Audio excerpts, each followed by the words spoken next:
But yeah, I've had all that kind of stuff on my list to do, of course. And Yeah, the to-dos. yeah, as soon as we took that trip last minute, planning for that was crazy. And then, since then having the puppy in the house, it's kind of hard to do anything. Yeah. That yeah. and I'm preparing to take the NASM, which is like the National Academy of Sports Medicine, their personal training certification. Oh, word? Yeah. I know we've talked about it a little bit that I've had a lot of experience in that world. Yeah. Do you want to be a person? You want to be a independent personal trainer? Yeah, man. That seems like a sweet gig. Yeah, it's something that people have always asked me if I was interested in doing, Yeah. or or maybe curious why I didn't want to do it. And I think I kind of had a limited perspective of the whole thing, just specifically thinking in terms of changing the appearance of your body and things like that. I've helped a few people do it pretty successfully, but most of the people who had approached me long ago when I was helping people really don't want to really commit to it, Yeah. But that's not their fault. And honestly, maybe it was mine because, I was only really looking at, I was projecting my goals onto theirs, thinking like that it was all about the physical, the appearance part that they were trying to improve. Yeah. But now, I mean, a lot of the stuff we've talked about has to do with not just like fitness, but like wellness or like mental health too. I don't know if it's like I heard the phrase the reticular activating system. Have you heard about that? I think that's like a self-helpy buzzword. You think? I could. Well, the reason I bring it up is because I don't know if it's just me being into this type of like improvement type thinking, but it seems like it is it's taking over in a very mainstream way. Like the idea of health and wellness and self-improvement being a little bit more normal. You're like there's a Netflix show that just came out called it's got Paul Rudd in it. I just watched it last night. It's like living with yourself, I think, is it? Yeah, and the whole premise is that like it's like about this clinic that you can go to that it's just going to completely remake your mind and your body. And maybe it's just because it's LA, because content comes from LA. Maybe that's what it is. You know what I mean? But even that, I was like, that whole premise comes from like a pretty obvious foundation of the idea of like that you can use different Eastern concepts and mixed in with like self-helpy concepts to sort of become a new person. Although then the show ends up being about a clone, but but even the concept, I don't know. I just feel like a lot of the whole self-help wellness movement, like so you were talking about now, is like even personal training is becoming a little bit more about that. Like a little more open. It's not about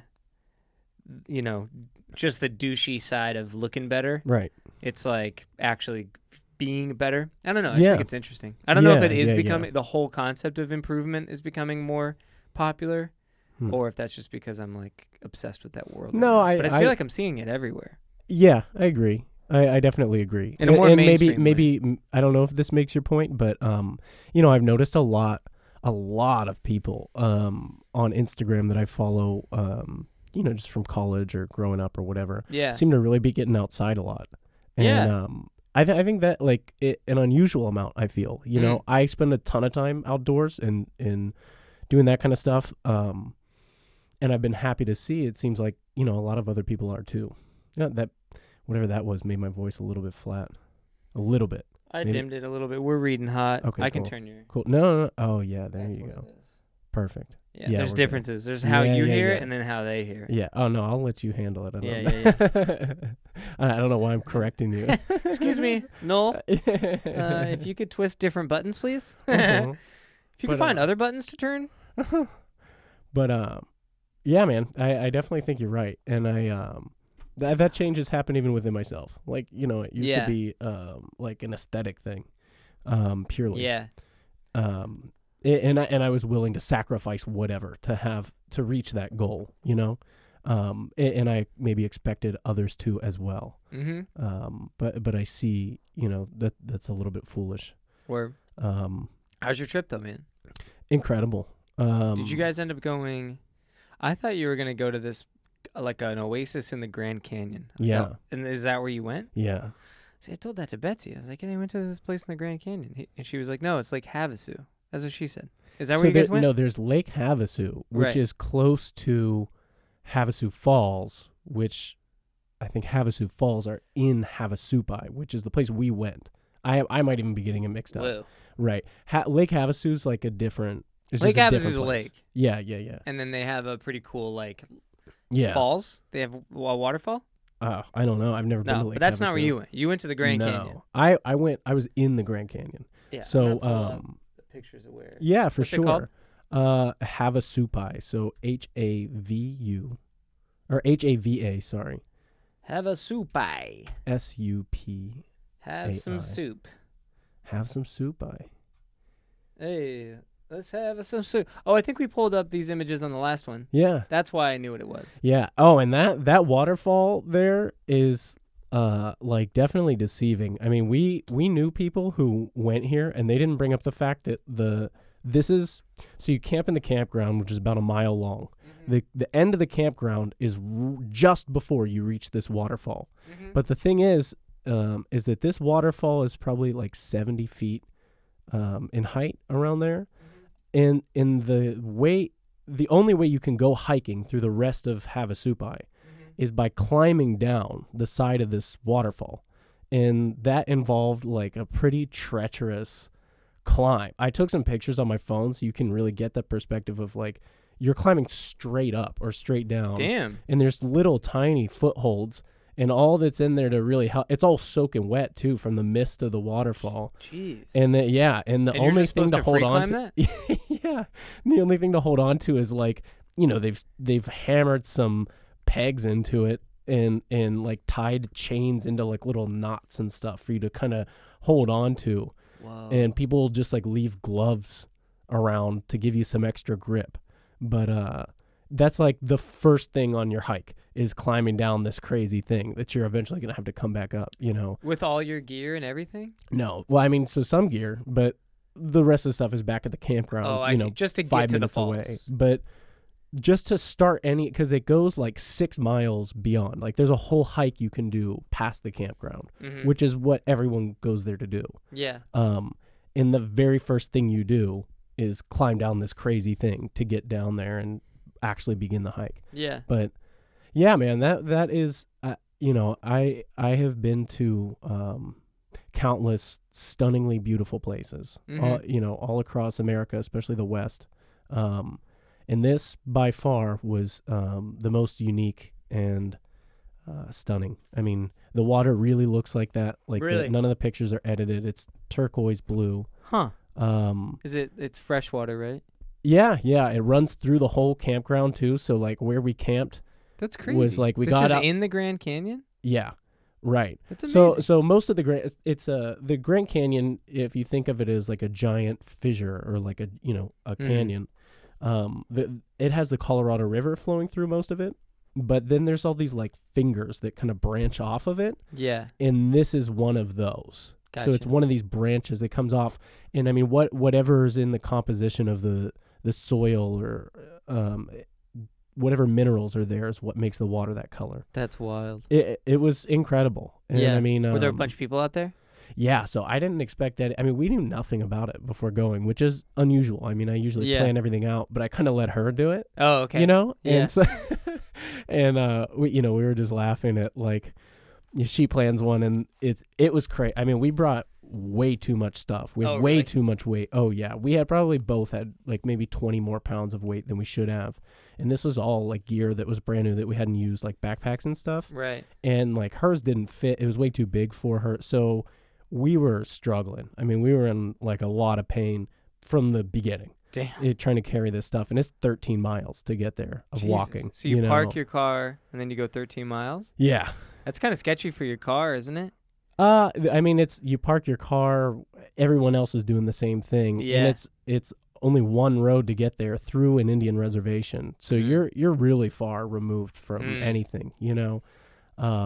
And there's people there all the time, so you know, I guess someone would see something. But I remember there was this hike near Seattle that we'd go on to, and at the bottom of the hike, you're like going up into a mountain, but the parking lot would get broken into all the time because everybody's on a hike. They'd be like, I mean, I'm sure they're not here. I see it a lot in LA too. Yeah, I see a lot of broken windshields and stuff. But to be fair, it's like civilization. Right. There's people. Oh, around, yeah. Homeless people. Yeah, I don't mean it's an LA thing. Like, there's a lot of hiking here, so it happens a lot. But no, to your point about like it probably happens in LA and near Seattle, but not there because there's probably not people. Right. Well, in the type of people, like this is a very specific type of person who goes to do this thing, you know, and everyone's kind of on the same page. That's what's really cool is like doing these kind of activities. If you're someone who's like lonely or, you know, you've moved to a new city and you can't find stuff to do, joining any type of, you know, outdoor type of group or like going to like a rock climbing gym or things like that. All the people are generally pretty similar in that they're very friendly and welcoming and they want to, you know, they enjoy the thing they do, so they want to share it with you. For sure. Which is awesome, you know. Yeah, outdoorsy types tend to be very open people, tend to be more like granola-y, like, hey man, dude, it's all good. Yeah. Oh, I mean, there's all kinds of people, but it's refreshing. No, only those. But no, I'm just joking. Yeah, right. Well, it's refreshing, especially, you know, living in LA. I think people a lot of times are kind of in their own bubble. You know, maybe not people like you and I. Yeah. But, or you and me. I don't know. No. Me and you and I. Like me, so you and me. I and me. But it's refreshing to get out there anywhere, and you pass people hiking, and everyone's, you know, good morning. You know, people are just really friendly. But yeah, this was awesome, but it was kind of daunting to do kind of some of this dangerous stuff, and then the whole hike, you're wading through rivers and stuff like that. Yeah, and you see like 60, 70-year-old people doing it too. You know. Yeah. And it just really goes to show like the quality of life you can have if you you know, maintain these abilities. You know, you don't stay limber. Yeah, right. Betsy was just talking to my wife. She was just talking about, she was watching like some genome documentary, and it was about how they gave mice a like you can inject mice with this certain chromosome that it's the type of it's something that gets activated in humans if we're exposed to heat a lot. It's like in a good way, like saunas and shit. Yeah. And she said that the long-term effects, like they did this over the course of years, and then in old age, basically mice live about 25% longer, and the way they age is miraculously different. And it's the same chromosome activation in your DNA that gets activated on if you do like good heat exposure, which I think is also related to elevated body heat, which is probably just exercise. Maybe I don't know the deets, but so there's someone awesome who's studying this stuff. Her name is Dr. Rhonda Patrick. If you're like a Joe Rogan fan, Rogo show, you've definitely heard of her or seen her. She's done a lot of work with this stuff. Heat and cold shock proteins. I'm forgetting the scientific name for the specific protein they're talking about. Yeah. But I do this stuff all the time. Like we've talked about the sauna. I'm a pretty avid. You're sauna a sauna guy? Oh yeah, for sure. And post workout too. Do you have a gym membership? Of course you do. Yeah. You don't have a sauna in your home. Where do you That's the goal though. I have this kind of thing about wanting to build saunas and stuff like that, but that's another. Yeah, are saunas that important to the? And is it better? I can never know the difference between there's a sauna and a steam room. Those are completely different, right? Yeah. Is one better than the other? Or is it the same shit? I don't really have a lot of experience with the steam room. Yeah. Steam seems a little bit more Russian mobster. Russian bathhouse. Yeah. Well, I mean, they all are. The steam room, sauna, all that kind of stuff. Many of those cultures have been into it, and also the opposite, the cold. The cold therapy, the Wim Hof stuff. Yeah, well, so I take a cold shower every day. How do you do it, man? And well, especially in LA, it's a lot easier. I mean, the water doesn't get cold here. Yeah, you know, it's starting to now. Like I can tell a difference in the temperature over the past few weeks. Starting to chill down. Yeah, it's definitely starting to get colder, but it's nothing close to like, the Northeast during the winter. Oh yeah. That's crazy. Mhm. That's where, especially if you're not prepared, but even if you are, like, even if you're used to it, the water hits you and you immediately are like gasping for breath. Your body goes really into shock. panics. I mean, Yeah. I think some people are different, like wired differently. I've always been weak. To me, it's like spicy food. It's like there's an undeniable difference between me and some guy who loves spicy food. Doesn't matter how badass I Just a want to tolerance. be. It hurts more. Like it's Mhm. hurting my body more for some reason, some Mhm. weak reason in me. And same with cold. It's like I would love to man up and make that part of my lifestyle, but and maybe I can, but it just hits me like spicy, Sure. just it hurts. Well, and More here's than the thing. hurts, it's like- so this is great. I'm glad. Like, I kind of actually wanted to talk about this today. Perfect. Yeah, it's perfect. This tends to happen. Freaking- It's freaking not. dippities. It's not just like, oh yeah, by the way, I've had some, you've talked about synchronicities, Yeah. and I've had a lot of this stuff happen over the past few months to the point, like, I don't want to analyze it too much, so I Yeah. just don't even really think about it. If it happens, I just go, huh, and then I kind of let it go. Yeah. But I've had some lately that are just like over the top. Just like, insane. Yeah.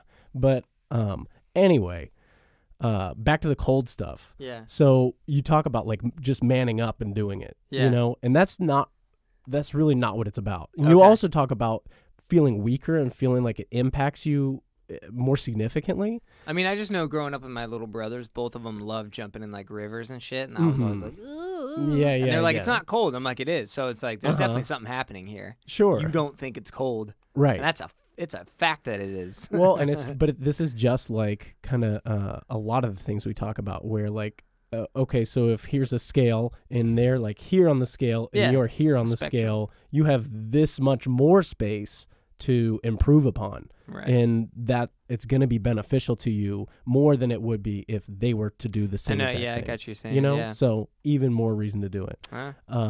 Yeah, I always knew. I know now, like when I say stuff like I can't do it or whatever, I already know in the back of my head. I'm like, that's not true. You can yeah, easily right. do Yeah, it. why am I Just lying to haven't figured myself? out how to have the right psychology going in. Is all it Yeah. comes down to. Yeah. Well, and so as you know, Wim Hof is always talking about the breathing aspect of Right. things. So I can just do that and then jump in, probably. Do you do the Wim Yeah. Hofs? I don't do the Wim Hof like pre-breathing Oh, it's the stuff, any of best. that, but I do the like this is like breath of fire. Yeah, we talked about that. yeah. The quick one. I don't know, honestly. I don't. Maybe I'm calling it the wrong thing. No, but I probably don't I know. call it breath of fire because when you're submerged in cold water, breathing as deeply as you possibly can in the most controlled way possible through your nose and kind of forcefully, in and out, not fast, but long, deep, controlled breaths in and out, literally warms your body up. Right. And that's how you get past this. Right. Like that's how you do it. There's no other way to do it. If you're not breathing, you're not going to be able to survive.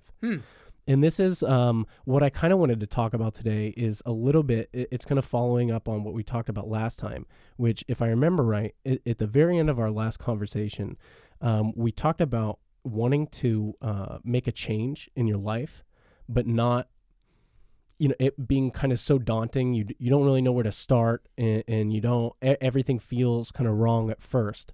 But if your life is out of control and you feel like you can't control anything, you have to start with the one thing you can control, which is your body to an extent, even if you're totally out of shape, even if you're not doing cold stuff, even if you have crazy reactions when you try to do something new with your body, you still are able to get yourself to try to do it. So there is some control you have of your body, undeniably. And that starts with your breathing, So I think, I was talking to Melinda a lot about, she has a friend who's dating a guy, and this guy, anytime something's wrong, she says she's sick, and anytime something's wrong, the guy goes, drink water. And she, at first she's like, that's silly. But then she was thinking about it and she's like, okay, maybe, I don't know, maybe there's something to it. And I would say yes, but there's something I would tell you to do before drinking water, which is breathe. Right. The way I kind of think about this stuff, if you want to make a change in your life, work on the thing that you for sure can make a change with, which is your body first. And then let's do the very first thing that's the most essential, which is breathing. You can go without drinking for like 5 days or whatever. You can go without eating for a couple weeks. You can only go without breathing for like a couple minutes. Mhm. Okay. So that's number one. Sleep is probably actually number two. I feel like you might die from lack of sleep before you die from lack of water. I don't know. That's It would be pretty interesting. close. Close, right? Yeah, Right. like 3 to 4 days. Something like that. Yeah. It would be close. So I would say work on breathing, work on sleeping, make sure you're hydrated, and then work on your diet. Right. In that order. Yeah, I see what you're saying. In that order. Yeah. Right. Like if your whole life's out of control, those are probably the four things. Right.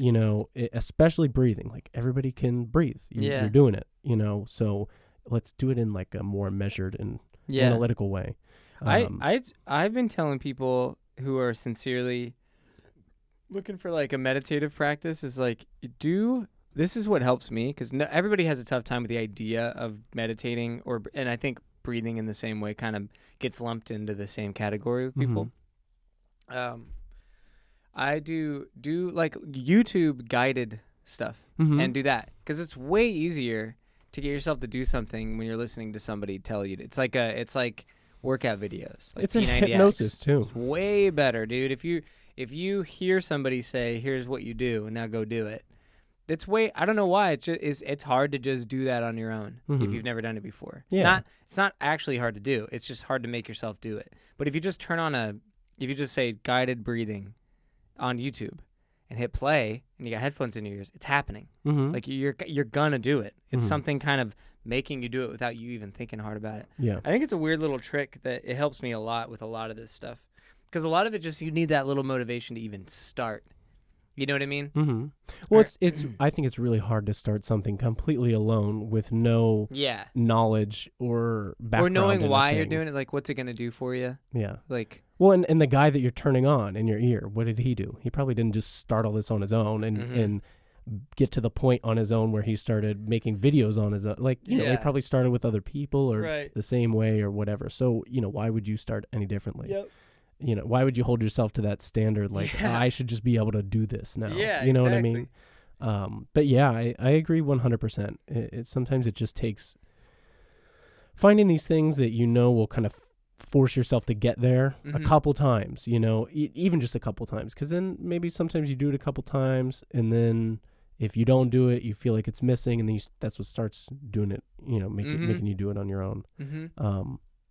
But yeah, man, so I think breathing is really a big thing, and we've talked about it a couple times on this podcast. But one way to get yourself really, like, if you want to get into the breathing, and it's too boring, it's not, you're not feeling it or whatever, the cold water and cold therapy thing is definitely like how you kind of skip some levels quickly. Like it's how you level up really fast, because you're forced to. If you don't breathe, you have to get out. Your body is responding how it thinks it should. It goes, I don't know how to do this, so I'm just going to freak out until it's done or we're like dead or something. Right. Right. But all it takes is your mind convincing, your body that you can handle it. And then it's like magic. You just can. It's just fine. You know what I mean? Weird. So you breathe while you're in there?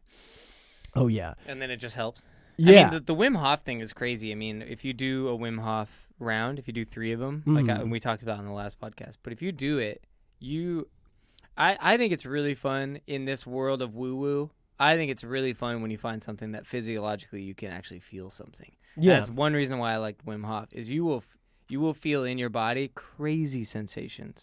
And one of them is you get hot. Right. That's an easy one. But it's so much more fun than that. I mean, my favorite thing about it is you get this insane feeling in your feet and your hands. Yeah, that's what you said. I remember. Yeah, and I love it. I just did it the other day. It makes me I don't know, man. It's cool. I love life right now. I hate that it took me 32 years to figure some of this. I really do. It's a little annoying, but yeah, I think back to, I don't know, man. If maybe more mature kids can hear this good stuff a little younger, because goddamn does it help. It just keeps you more clear-minded as you operate through life, without the distractions of regular thinking. You know what I mean? I don't know. No, I mean, well, you're only like 25, right? Yeah. Hey, that's nice. It's Yeah. a great head start. Convenient, but I feel the same way. You know, it's like, and like, you know, that you had the potential to feel this way the entire time. The whole time. Right. And so then it's a little bit frustrating. But yeah. again, I mean, that's what makes kind of the lessons you're putting into place now so valuable, is because you've seen the opposite side of it. Yeah. Makes it much more meaningful. And they, I think, me and Betsy were. I don't know if me and you talked about this before yet, but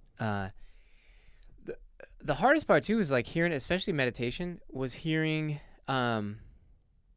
people would say, you just it'd be too vague what the actual like it's too hard to understand what's actually happening, and then what's gonna be different about your day, because there was something about like, I feel like in a way we could be doing it now, where you're like, you just feel better, but it's too vague. It's like there's a lot of people getting a little bit more into the science of what's actually happening, and the big one, and we've talked about this, but I think it needs to be, it's like your brain operates in different brainwave states, and this is one of the more scientific ways to get a foundation for what's happening when you do meditative practices, or probably even cold therapy, heat therapy, a variety of these practices, breathing practices, is when you're in a beta. You know about this whole thing, like beta, alpha, and all that.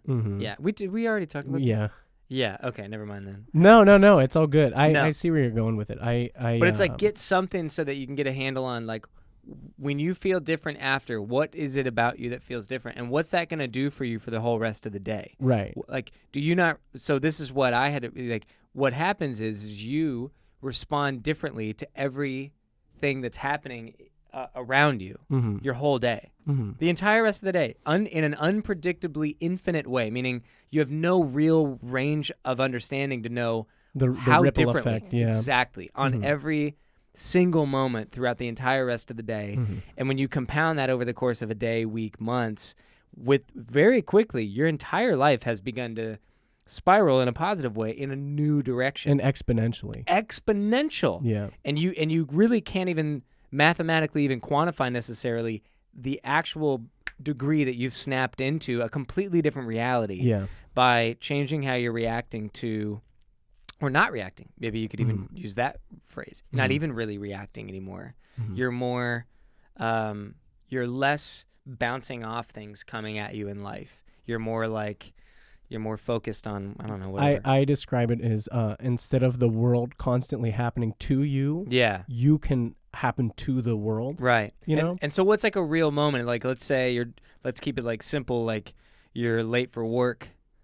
Let's say you even got up to meditate, but then you're late for work. It's so funny what your brain is going to do to you on the way to work, when you get to work, maybe the whole rest of if let's say you meditated, you breathed, you got into a lower brainwave state, which is from beta, you went down to alpha, maybe even theta, and you're smoother. What you're going to realize is how not big of a deal that is. That's a big one. You're just not even, you're going to be like, oh, whatever, I'll be late. And then when you get there, you're not going to be all like panicky and I'm sorry. You're going to know how to handle that moment better. Dude, traffic. Hey, do you want to can I get you a coffee? Like, it just, you realize how less important these stimulus that used to really bounce you off into a spiral of, and again, the net effect of that is incalculable, because it's not just that moment. That's one moment you were late for work, but then and that's a negative. That's the whole point, is like when negative things come in and how you respond. You know, it could be the littlest thing, but it's hard to describe the depth of how much it impacts your life until you do it for a week and try to pay it. There's a deeper control over your reaction to the world. Well, so let's. I want to kind of get into that, because like I think it's almost a paradox. Like you said, a lot of this stuff is like woo woo. It's talked about with like airy language that's just very fun and it's whatever. Easier to do that. It's harder to be very specific. But then at the same time, getting into like alpha, beta, theta, brainwave, like it's almost just as abstract. Like it's almost just what like, does that mean? okay, cool. I guess we can measure it, but I think it's a little bit better to talk about the symptoms is not the right word I want to use, but I know you mean, yeah. Okay, so like what does beta feel like? What does alpha feel like? In bringing up that specific situation is more along the lines of something descriptive, Yeah. Like I can pretty clearly describe the differences in how I feel and how that kind of manifests in my life, right. And going to work I'm laughing because I had this happen, the other day, the same thing. Yeah. And my phone, for whatever the reason, the battery or the charger hole is like clogged. Mm-hmm. So I've been like, my phone won't charge overnight. The other day I was supposed to wake up at like 5:30 for work, and it's 6:30 and Melinda's waking me up and my phone is just dead. Like, it just died overnight. Yeah. So I didn't brush my teeth, nothing. I just ran into my car and just drove. Right. And that's an anxiety provoking situation. But even in that moment, like, I'm someone who, like, I get really guilty about being late, like even to come here, like things like that, I really get stressed out about it. Right. And so the entire time I'm in the car, I'm driving like a panicked maniac, all of it. But even that moment, like, I got in my car, I was pissed for 1 second. Like, I got really pissed for a second, and then something happened that normally wouldn't have happened before, which is I got really pissed.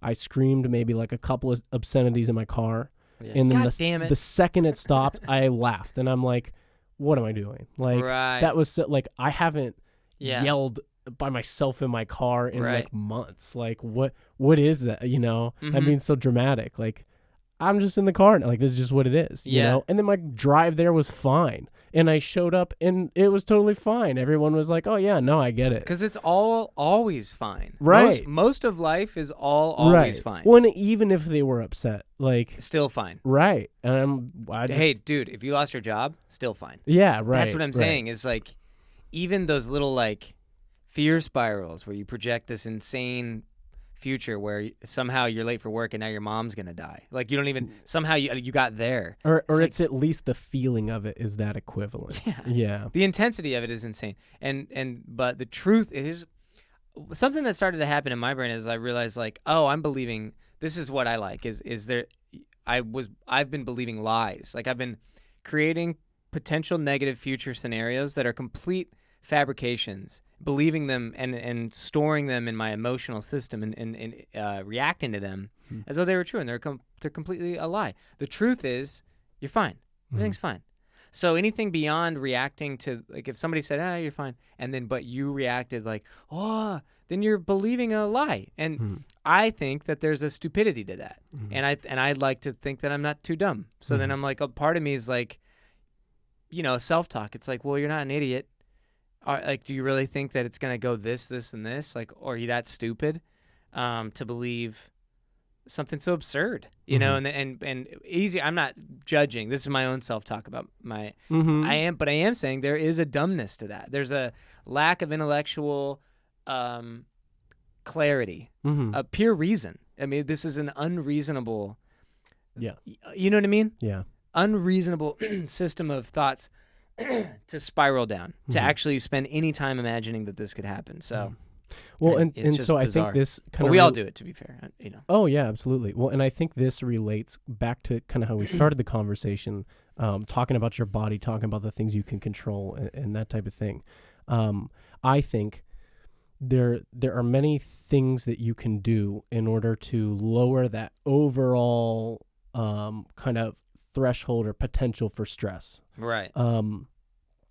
So kind of an example of this is, like, I think I'm much more calm in many anxiety-provoking situations of my life based on the things I'm doing in my personal life. And a kind of a way I explain this is, so a lot of people who haven't exercised for a long time, they get into a gym or they get into an exercise type of situation, and it's very anxiety provoking. The whole thing is, from start to finish, they don't want to go. When they're there, they're like nervous about other people seeing them, how they're performing, they're judging themselves, they're worried about other people judging them. think this is kind of They don't know machine. this is someone's anxiety like lashing out and trying to pick things to worry about. Yeah. And the reason why there's so much anxiety there is because your body knows how it should feel. Yeah. Your body knows what it's meant, what it's built to do, what it's done for hundreds of thousands of years, which is move around outside often, you know? So I think when we get into these scenarios, our body very quickly realizes I'm not prepared for this and I should be, you know? So that's why we feel judged by ourselves and by others, is because on a subconscious level, our bodies know that they're not prepared in the way they're supposed to be. Right. And so like just having that inside of you all the time, because even if you go, okay, I'm just not going to go to the gym anymore, I'm going to try to forget about it. It's not going to go away. It's something subconscious. I'm saying that's always a worry there. It's always something that your body knows that it's unprepared, you know? And so I think that's why I suggest being active to kind of lower stress in general, as well as just being physical in that moment helps you be less stressed out. Yeah. But this is also kind of leading into why I think like the heat is important, but especially the cold, because I think you'll die a lot. Of course it's more important. It's harder. It's all about like what makes you die fastest, you know, like back to this thing about like drinking, sleeping, eating, that kind of stuff, or breathing, drinking, sleeping, eating.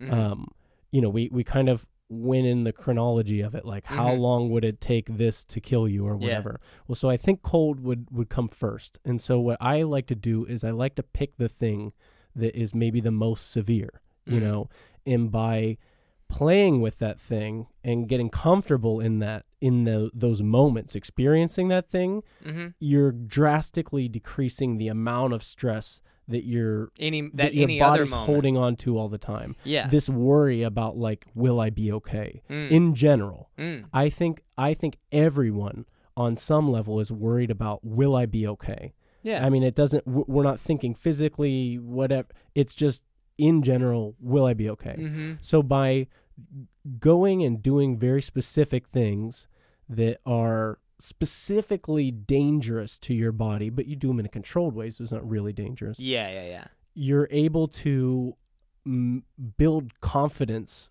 like a working conscious confidence, but also like a confidence subconsciously. Yeah. Like where there just is less to worry about. Your body is less worried about the things that can happen to it.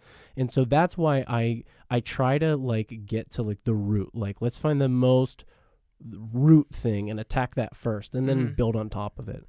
And so what happens when you go into like a cold shower or a cold bath, or for example, like I went to visit my buddy Josh in Denver.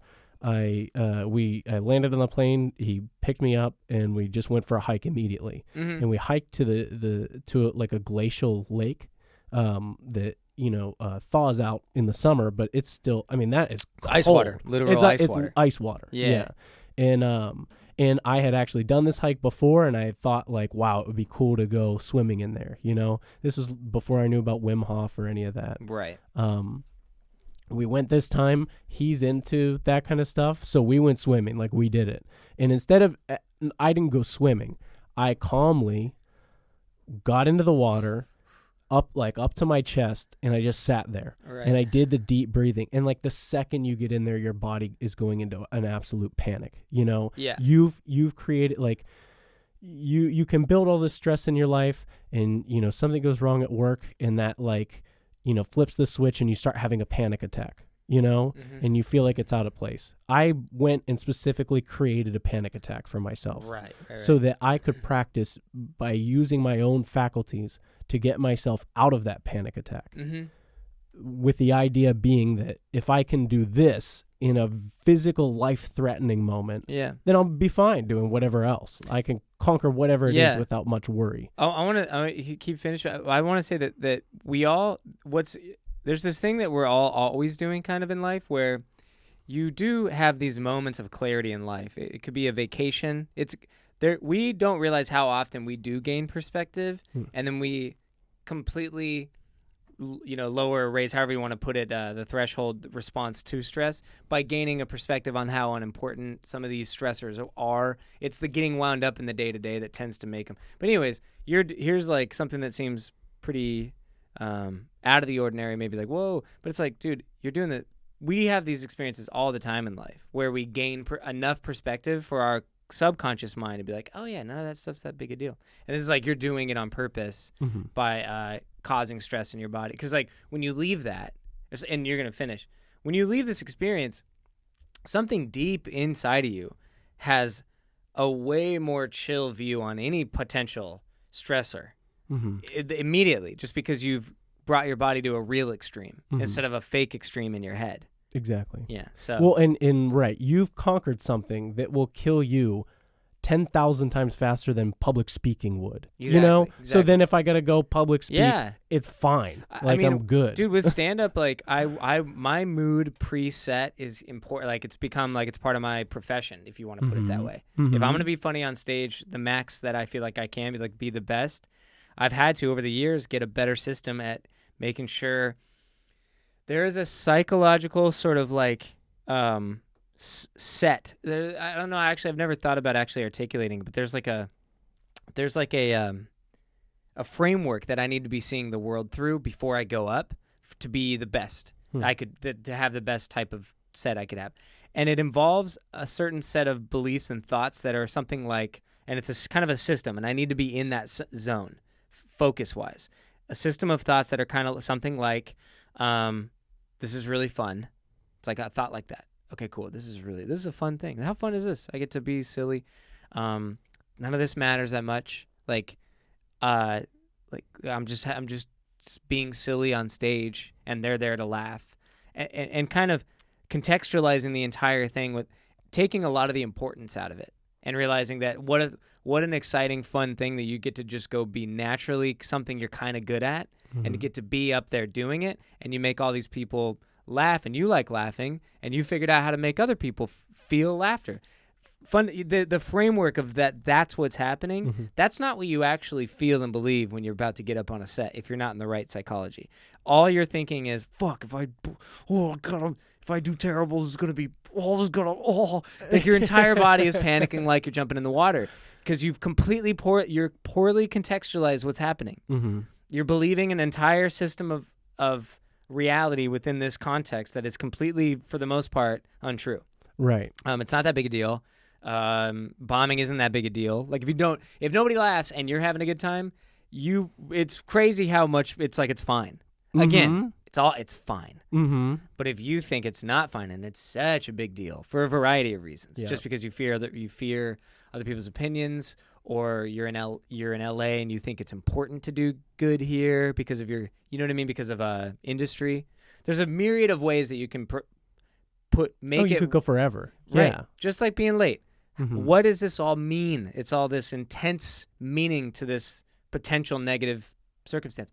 Or wrap it back and be like, dude, and it's just funny how true the more chill one is. The other one is more of a lie. It's just weird how we're like, so weird how we're a lot more likely to believe the lie. Why are we're so much more likely to believe a system of negative outcomes that are a complete lie, and then we are to ever just believe a very simple truth that you're good, have fun, it's all good. Yeah, it's so weird. I think if you want to, maybe this is just a guess, but again, like I try to identify the root of something. Right, exactly. So if you can't feel that things truly are fine as they are, and you're more likely to believe a lie about how everything's not fine, it probably says something about your outlook on the whole world, on your existence, maybe. Right. And so that's why we've talked about kind of spiritualism before, some occult practices, things like that that have been explored throughout history. Right. And I think that is present because there are people who mastered enough of these things in life where they didn't have to be worried about so many of the things that, maybe they were doing the breathing, maybe they were doing all that stuff. And so they kind of conquered that level of stress. Mm-hmm. But then there's that the root thing, which is like the meaning of existence. Why am I here? What's the purpose? Right. Am I going to die and nothing matters? Death. And right. So I think like fearing death. Oh, maybe that's what it is. It's like deep down, the root is tied to just ultimately death. And what happens after. An early demise. Mm-hmm. And then, and then the unknown of, of course. Yeah. It's like, that is the worst. Yeah. Right. So, and so I think that's extremely important to focus on. And that's what I spend a lot of my time thinking about and exploring. But again, it's one of these things like, let's just take care of the breathing first, and then we'll get to these other things, Right.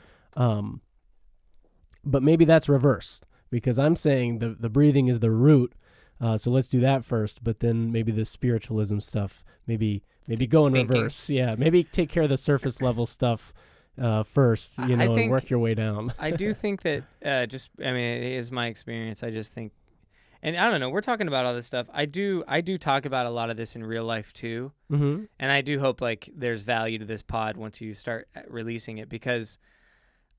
Again, it's the same. Like I said, like I was 31 or 32 when I started thinking. Like, the revelation. I think that the root really is in how you think, the thoughts you think. Yeah. I don't know how much more simplistically you could find a root because it's within those thoughts are buried all your beliefs and your emotional triggers, and So I think that I don't know, and I could be totally wrong. Maybe there's something more metaphysically deeper than that. I know there's the subconscious.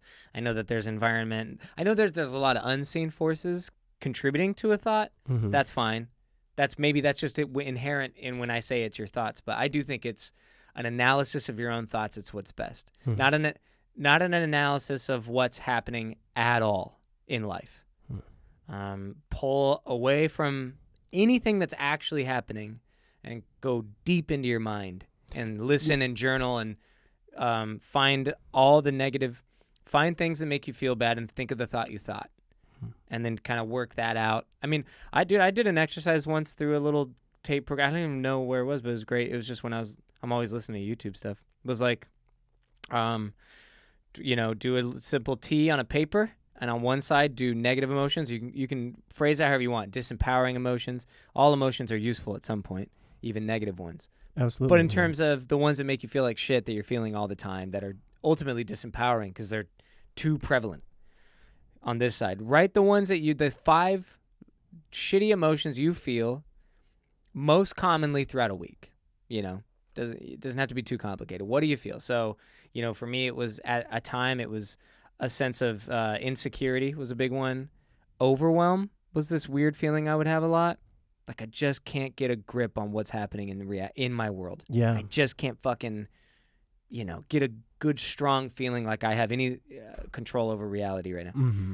Overwhelm was a feeling, very, very discouraging. I would say even discouragement was an emotion I felt. Maybe I would even have put that in there. And then fear, easy one. And then maybe insecurity, fear, some sort of frustration, maybe something like that. Mm-hmm. And then on the other side, it would be like, what are some of the more positive emotions, empowering emotions that you experience in a week, in a week's time? 5. And then for me, you'd write those down. For me, it was like excitement, maybe, enthusiasm, passion, love, and then maybe, I don't know, pride. Like maybe after a good set, you have that pride. Like, yeah, I fucking did it. So then what's fun is you try to think of what are some thoughts that make you feel the shitty ones. And then try to pinpoint it, like write it out, write a sentence. What's the thought that makes you feel insecure? And if it could be looks is an easy one. A lot of people have like something about the way they look, and as soon as they see the mirror, they see like their nose that they don't like. Mm-hmm. It can really fuck them up the whole day in a small way. Like you're still functional. Acne, I remember when I had acne when I was in like college.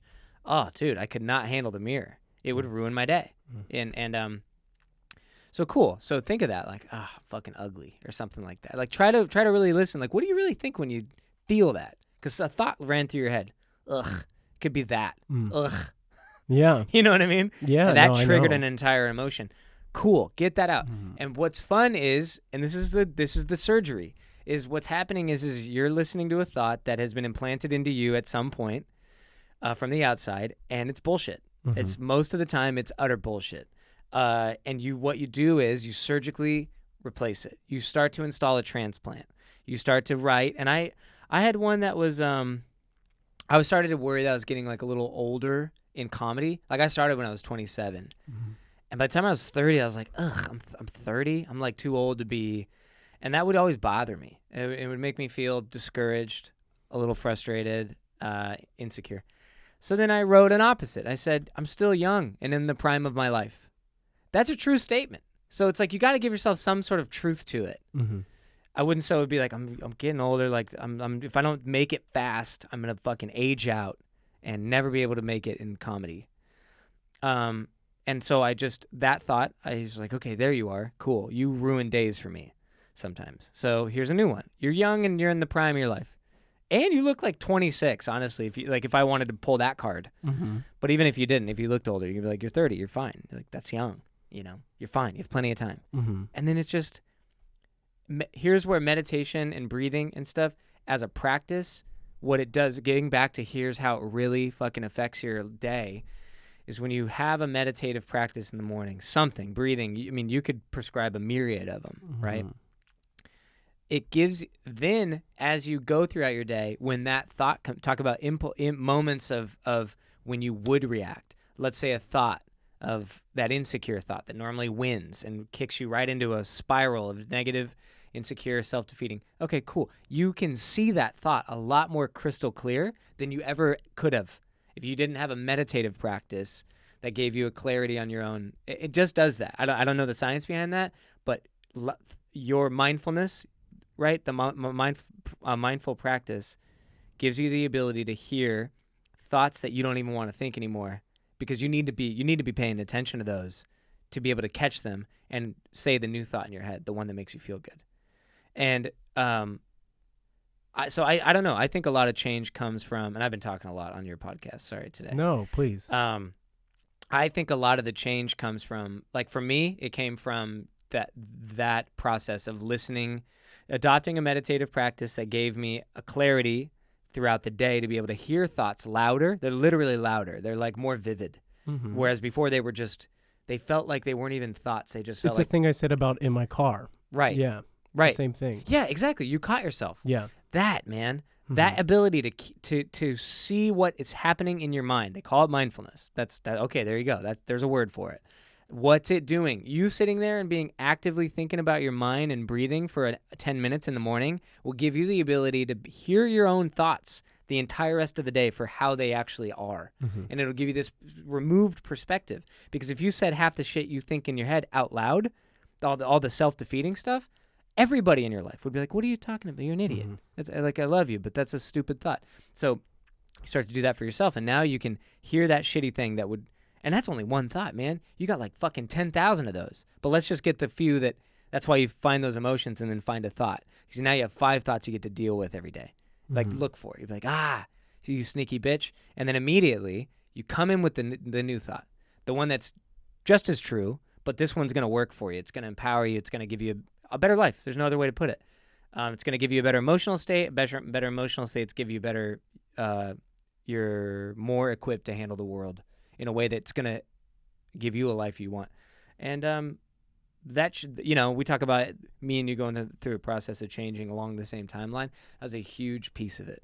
A fundamental element of the daily practice of doing some sort of meditation in the morning, having a stronger clarity like you had in the car to catch thoughts in real time, and then replace them with a more empowering thought that's literally in opposition, and then repeating that thought, and then embracing the emotion that comes from that thought. And I would say that the cumulative effect of seeing all the old thoughts that would beat me down, once I beat that one, I was like, cool, I'm going to beat the next domino. And dude, there's a surgery to that. Now I hear a negative thought about my own self, and he's like, dude, that is just, I'm trying to think of a good analogy, but it's like you are as ugly and clear. You stick out like a fucking gray hair on a child. Like you are so easy to see now, and you have no power. You're alone.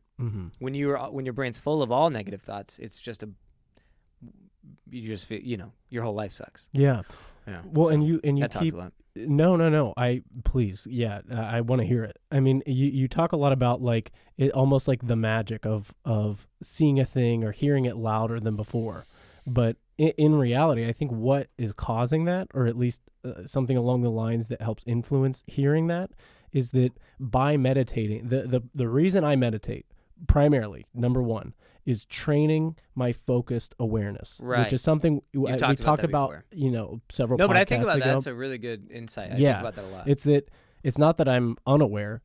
I'm too aware. I'm overly aware. So I'm aware of everything, which means that if you and I are having this conversation and I hear something outside, I go like that. I look away.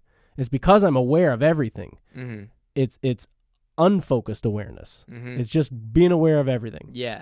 So I want to be reactionary awareness. Right. So I want to be more focused and intentional in my awareness. Yeah. Which is what's happening when that is what's making you hear the thing. You've now trained your focused awareness to an extent that when these things happen, you are able to be aware of them. Right. Focus on it. And say, okay, what do I do about this? Instead of just letting, because they're all thoughts, but they're also distractions. And so instead of letting those distractions keep distracting you, you have the ability to make a choice about it. I could choose to just sit here and keep thinking about it if I felt like it would help. But the point is, there's a choice. Yeah. And an example of this, literally, I've just done it in this conversation. You were explaining something that happens in your life, and I knew that you would probably explain this for a couple minutes, and I wanted to hear it, but I wanted to remember this thought about trained focused awareness. Right.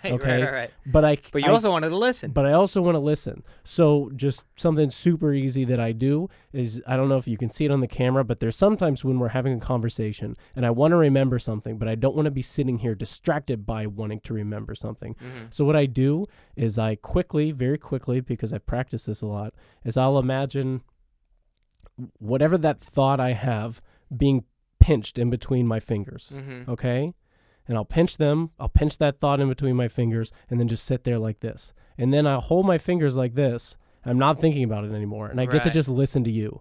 And then when you're done talking, I go, oh yeah, I had a whole thought right here. And so then it comes out. That's awesome. And it's hard to do, but it's a direct example of what I'm talking about. Yeah. By doing this, I'm able to take in all the information I want and make choices about it. I'm no longer like pulled this way and that way and into all these other distractions, So that's just one easy way. It's a simple thing you can do that I just did, and very helpful because I would have forgotten to say that, But yeah, I mean, I really think that's a massive key to like opening a door to many other things, and it's one of these things, like if we're talking about the steps of things that you should kind of work on if you want to be able to conquer it all, I think training your focused awareness is certainly one of these beginning steps. 100%. Yeah. And you do it naturally through meditation. I mean, everybody's going to do a different journey. This is why, like I say, I do think thoughts, the war, that makes it too grand, but the, working on your thoughts it will change your life. But and then there's ways to do it. I think mindfulness gets you more clear on what's happening in your mind and gives you a stronger set of tools to being like training your mind with focused awareness gives you the ability to actually do some work on your brain. I think it gives you a fighting chance. Yeah. Otherwise you're at the whim. And yeah, I don't know. This is just world changing shit. This is earth shattering shit. If you're just going through life doing your best with no real art, learning that thoughts are just these little things that you can watch and pick and choose which ones you want to believe. Game changer. Well, and this is what people have identified and then tried to work on. And A lot of that is done through religion, but Yeah. I would argue that more of that is done through, societies like anyone who's played like video games about like ancient, like I used to play Skyrim all the time. I used to really like that. And in this game Skyrim, you're in like an old timey medieval kind of period. Yeah. And in that period there's all these different guilds that you can join. One is like a warrior's guild, the other is like I wish I could a magician's guild or whatever. Yeah. And so the guilds were a real thing. These societies based on a labor were a real thing. That's what Freemasonry is. And what they've done is they've taken something that they find important or something that works for them.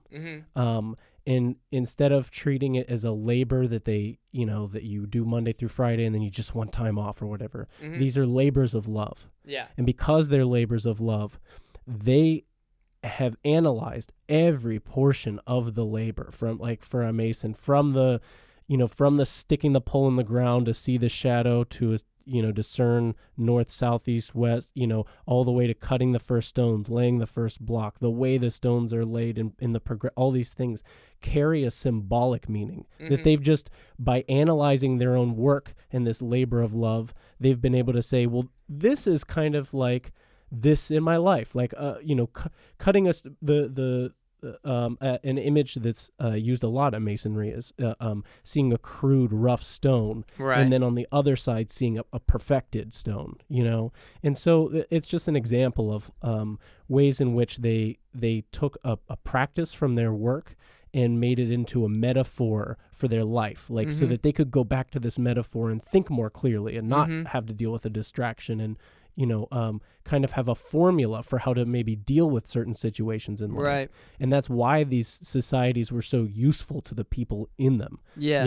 Is that they could now, this is where you get into symbolism and things like that. Yeah. And that is the value to it, is because within symbolism, it's like a picture saying 1,000 words. It's within symbolism, you can use common things that the average person would overlook, and you can use that to explain a massive portion of your life. Yeah. And this it also gets into this, like, the fractal nature of the universe type of conversations that a lot of people are starting to have now. In like the science world and physics, but this is an example of it in like a totally normal way. It's like, yeah, from maybe I should be using a better example, like the shirt I am wearing. I don't know if I should even say the brand on the camera or what. I don't know how that works with them. I haven't checked with them, but I work for a company that basically is founded upon the idea of trying to create like character building experiences for people through exercises of like getting out of your comfort zone. Yeah. So the way we do it is a lot of ropes courses where you're like 30 feet up on ropes, totally physically out of your comfort zone. And the lessons learned in that moment are meant to be taken and put into any other moment in your life. And that might seem hard for people to see, like, how could just a ropes course give you, Right. A life lesson or something? But specifically in the way we do it, it's a lot like the breathing thing. It's a lot like the cold therapy. Like, Yeah. the situation is designed to make you have a breakdown. Right. I mean, it really is. For sure. It's funny, kids do it, all this stuff with very little problems. But, we work with doctors and lawyers and everything, all these important people, their jobs, they have meltdowns, like pathetic meltdowns. And I don't say that in a mean way, but it is what it is. Like, Yeah. someone weeping, crying, and shaking and stuff, like, I mean, that's pretty low, Yeah. Yeah. But the point is that we can then identify, like, for example, one of the things we do that makes that happen so often is something called a leap of faith, where someone climbs up literally just a telephone wire. So one pole, they climb about 35 feet up and then carefully get their 2 feet on the top of that pole. And what happens at the beginning always is that the person is panicking, the pole is shaking, and the person's whole body is shaking. Mm-hmm. So the first thing we do is we get them to start breathing and kind of center their body. And as soon as they center their body, the pole becomes centered. And then this is symbolism for like, there's many things in your life where you feel like everything is rocky and wobbly and shaky, but really it's just you being uncentered. Right. You know? So if I wanted to make a secret society around ropes courses, you know, the leap of faith pole would be a big part of mine, you know? Love it. It's just an example of kind of what I'm trying to get at. No, I know that's brilliant. I mean, yeah, I mean, you want to be able to, it's like, this is what I was saying earlier about like, we all know what it's like to gain these moments of clarity about life in general, and wobble's a great like metaphorical word. We all know what it's like to de-wobble for like, because you went on vacation, or maybe a lot of people can relate when you get up in a plane, everything looks small, and like all of a sudden you think about some of the things that you were stressed out about, and you're like, all of a sudden seems small. Like all of a sudden the intensity is lower, the wobble's lower. I think that, so when we're talking about all these things, it's like, it really is the ability to gain the right perspective, which is what I'm talking about, is like truth. It's like the wobble is the lie. It's just so bizarre, you know, like to be able to understand that a peaceful, calm perspective, an angle from which you're seeing the world where everything's fine, is the deepest truth you could somehow implant. If you could really deep down be like, it's all fine. And we're talking everything. It's like you get in a car accident. Somehow, somewhere in your nervous system, we're fine.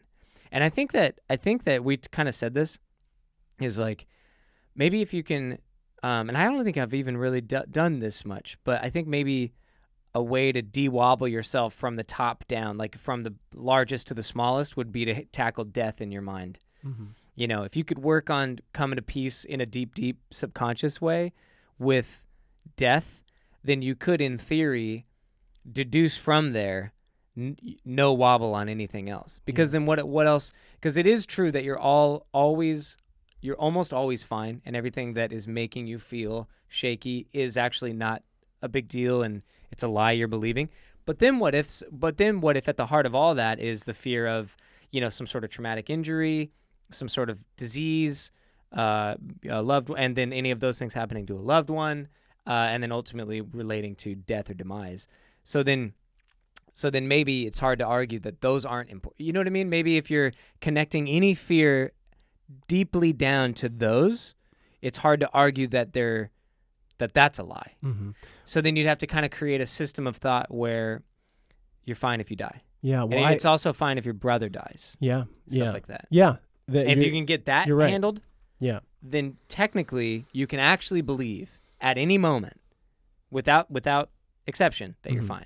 Well, and that's the mental space I spend most of my time in. Oh, cool. And I don't think I've done a lot of work with the death stuff. And so I have some philosophical arguments that I think are pretty logical. That a lot of people don't understand. Like, if I'd advise everybody to take like a basic philosophy class to learn how a philosophical argument is constructed. Like, there's logic to it. There's like, we can argue about the most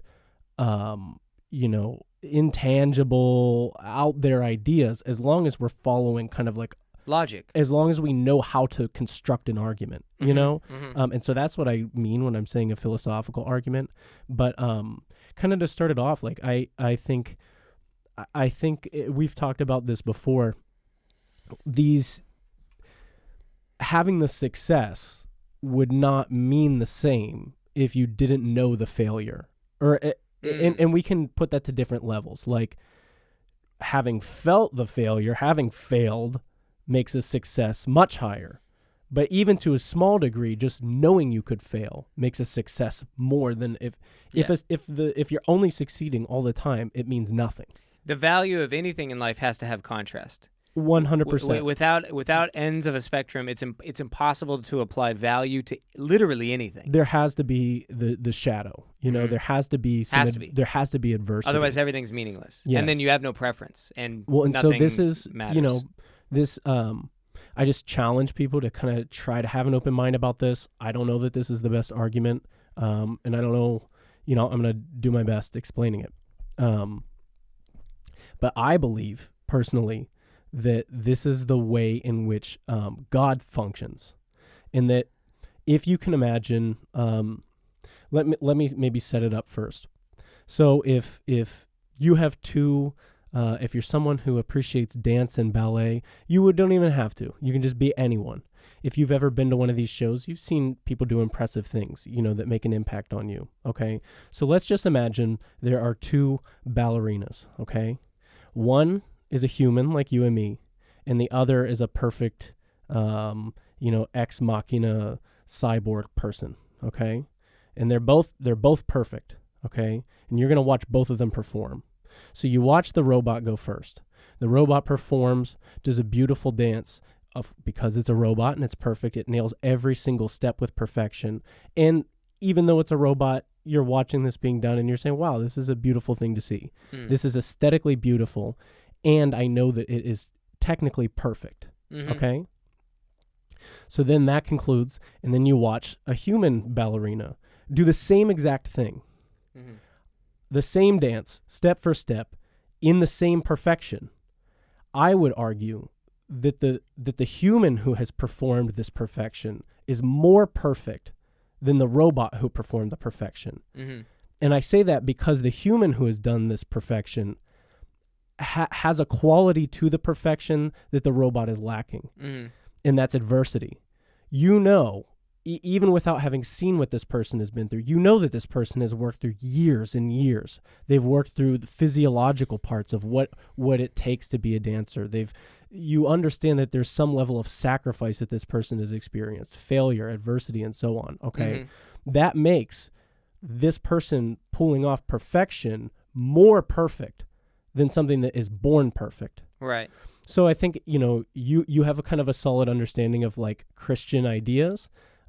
Maybe more than some people, but this is a Christian idea that's talked a lot about, is that this is the reason why God would send Jesus as a human, and also God, like as part of him, but also fully human. Right. This is something that the ecumenical, I can never remember the name. Ecumenical. Yeah, dude, and you know it. I love it. That is something that they determined in those, in their philosophical arguments with each other, is that for Jesus to be the archetype that he's supposed to be, he has to be both God and man. Yeah. And this is the reason why that has to be necessary. Right. Is because and this is also the reason why in Christianity it's talked about that man, because of the fall of man is removed from God, has to be removed completely, because God is a perfect thing. And if God were to be a part of this thing, he would be tainted and no longer perfect. Okay. But I argue that just like the human ballerina versus the AI ballerina, and that the human ballerina is more perfect once it has reached perfection, is more perfect than the one that is born perfect, is the same reason why the fall of man, why the ultimate failure, the ultimate adversity exists in the first place, is that because I believe, and maybe I can find a different way to say this, but in so many words, I believe that we are all just the extension, the piece of God that chose to forget himself and to be removed completely. That we are still, that God lives inside of us, that we are like God. Right. But God has to be perfect in his own space. But he knows... just even the concept of perfection to exist has to be removed. Right. Well, and it still has to exist, so he still has to be there doing his own thing. Yeah. But we have to be removed from him so that to strive object back to of perfection can exist. Yeah.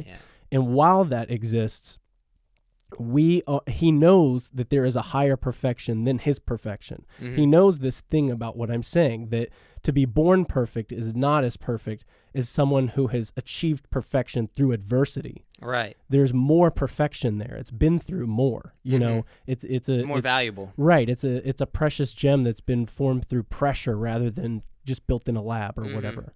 you know? Right. And for that reason, we are just the pieces of God that have come here to experience the highest level of adversity in every way possible, which is to live a life on this planet and not just be an animal, not just do things based on instinct, but to have emotions and to have all of these stakes, you know, these They high have stakes goals. in our head, goals and stakes in misfortune.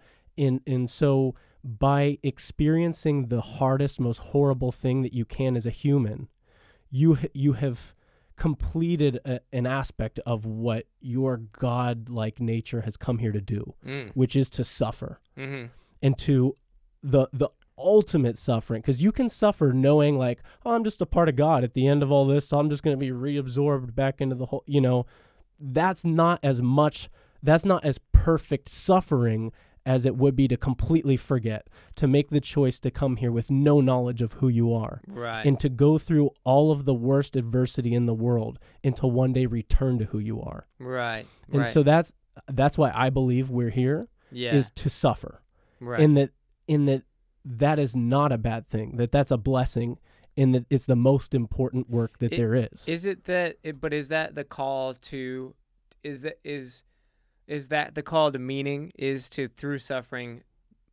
Because it seems like a fundamental element of existence that has a higher value than not this would be, is to kind of achieve, for lack of a better phrase, the highest version of yourself, or this existence on this shot you got, that you can, in accordance to, as you're figuring out what is valuable, and then following, so creating standards that move, that you're always holding yourself in account with, and like when you see laziness, when you see a life that's lived without any real motion or direction, and it's, you know, it's filled with a little bit, overwhelmed with distraction, booze, drugs, sex, pleasures, hedonism, lack of motivation, lack of attention to long-term meaning or the adoption of responsibility.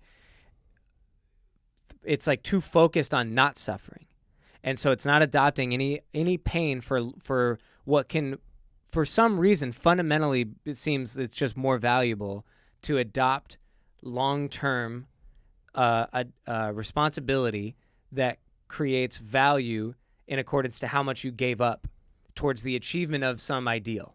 And that ideal can be like, that's like part of your life, is to learn the ideal and to let the ideal be complexified as you grow, change. But it's always a constant that there's an ideal that you're going towards. And it seems like without that, it seems like that's a major part of the trying to get back to perfection even in this life.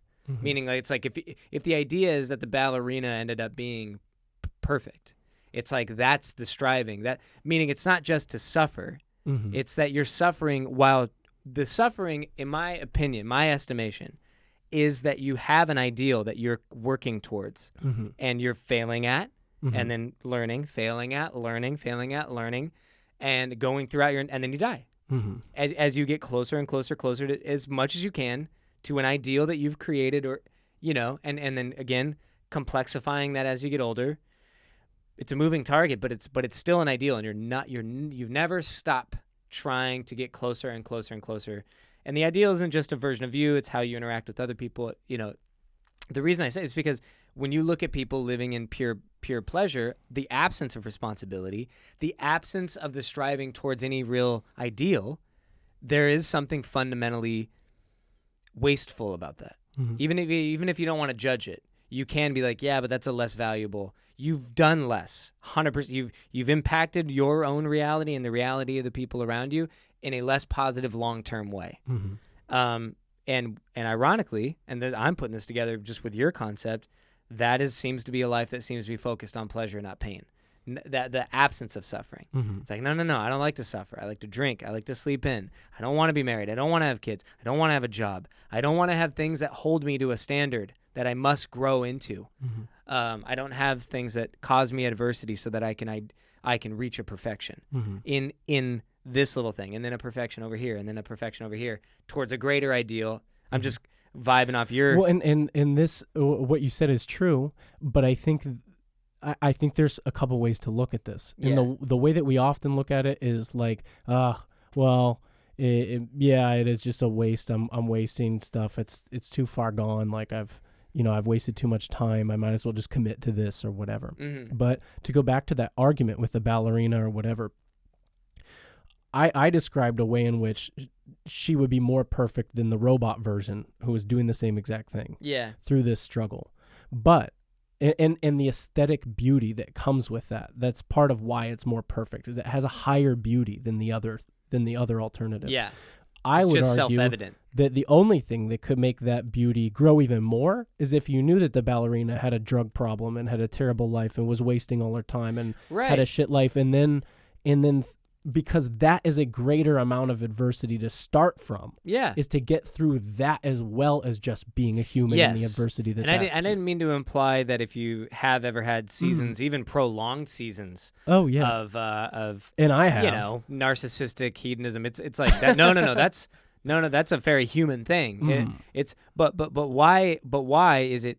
I'm just doing it philosophically. Sure. Why is it so easy to know in your own self while you're doing it, and from the outside looking in, that is definitely a worse way to go? Yeah. When I think it's just a fundamental thing. Intuition. Yeah. Yeah, and so we're intuitively knowing that the ballerina that never tried to get that good is worse than the one that is that good now. No matter how sure she had a season of quitting, and then now either way, when you see the final product, you knew it was better that she went through it all than the person who is committing to at least for the time being, not try to achieve any version of an ideal that they already know.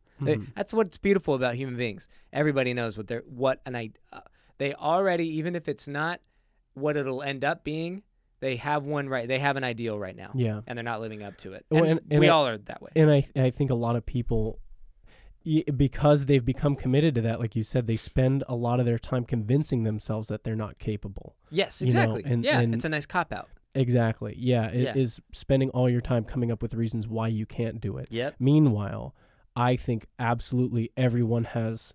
I know in my heart, I know it sounds cheesy, but I know that everyone has the ability to be incredible. Yeah. Everyone. 100%. No matter what. Yeah. And so... Right. It's coming to that realization, and then realizing that specifically the hard things you've been through, the choices you've made to be the person you don't want to be, makes your decision to be the person you do want to be much more meaningful than had you always had just been that person. Right. So it's a great framework, because it's like this, within this logic, there is no, the more far gone you are, the better off you are in a way. The better off you will be in the end if you right. You create a framework where you can't lose there. The more beautiful your story is. Yeah. I'm sure we're running out of time, but a great... we're at an hour 20. I don't know if you want to take a break and pee. I got to pee. Let's do like a couple more minutes, and then we'll just wrap it up.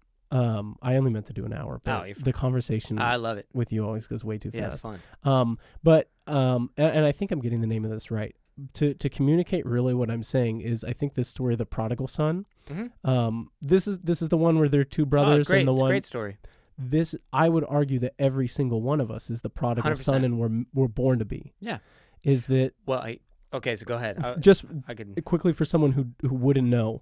The story of the prodigal son is that there are two brothers. One brother does everything he's supposed to and helps his father and helps his family, and the other one kind of slacks off. The two brothers find out that upon their father's death, they will receive his fortune, but they're given the option that if you just want to bail right now and you want to be done with this, and you never want to see us again, and you want to just have the fortune and live your life, you can do it. And so the one son takes that opportunity, and he goes and lives a life of hedonism. Selfish hedonism, basically. And he spends every last penny. He becomes sick and destitute and, just a shell of himself. Yeah. And even though he knows he's abandoned his family and they, will not accept him again, he decides to go back. Because he has no other option. Because he has no other option. He's going to die. He's just going to die. That's it. So he figures, I'd rather just die at home. And he goes back to his family. Meanwhile, his family's still been doing the same thing. His other brother's just been doing his job the entire time like a good dude, And when his father hears from one of, the other people in the town that his son has come back, he immediately sacrifices their best, their most prized animal, has a feast, invites everybody to come, throws the biggest party there can be for his son who has returned. And when his son returns, he can't understand why this is happening. And his father, and it's even more than that, his brother doesn't understand why this is happening. His brother says, I've been here for you every moment. You've never thrown a party for me like my this. brother abandoned the family, and you're throwing him a party, and I've never had anything like this. And his father responds to him, you are you're amazing. We love you so much for what you have been. And you've had all of this always. Yes. This is a party because he's... Right. You're here doing it every day. Yeah. Right. But we're here celebrating so much because your brother who was lost has now been found. Right. He has gone to such to death, and has come back. Yeah. And is now...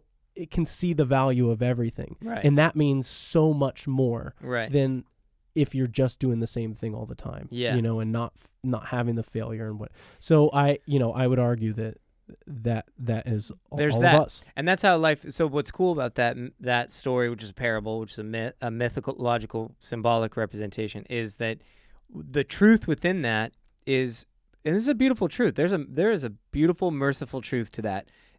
And this is elsewhere in the Bible. It's connected to this same thought that there is no depth to which you can go beyond which there isn't a celebration if you recover from. Mm-hmm. And that's a pretty intense statement. You could try to go Hitler with that. You'd be like, oh, if Hitler got better, would we be okay? Yeah, the devil's advocate. So I like that though. Mm-hmm.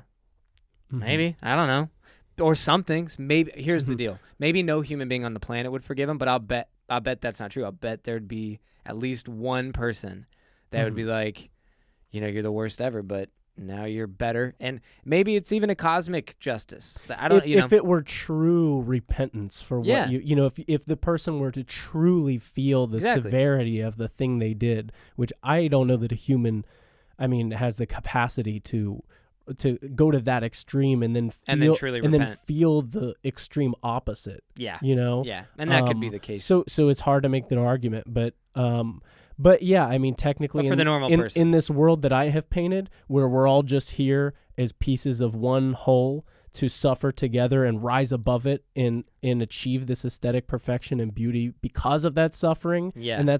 And because of that, it's so much more valuable. Mm-hmm. Then that means we're all just here to do it. And in one way, life is the most important thing in the world, but, I kind of think we're just being sent back to learn this lesson, and so that's a totally hypothetical argument you could make to say why, Hitler would somehow be okay. It's right. You're kind of put into a corner with but that I like one, it. but I think it's fun to play. I don't think that there's any reason why that philosophy can't also be extended to that guy, to that extreme. Why not?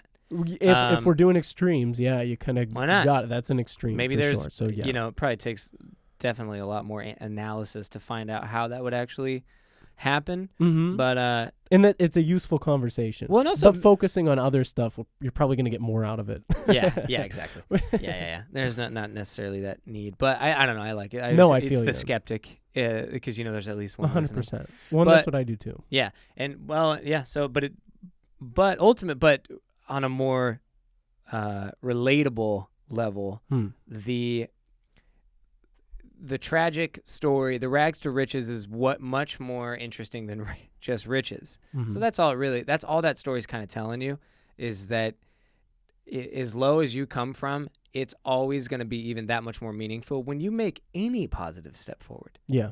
So there, I like what you kind of went there, where it's like, to people who are in that lifestyle, it's like when you feel like you're pretty far gone, it's like, no, you're even better off now. Yeah.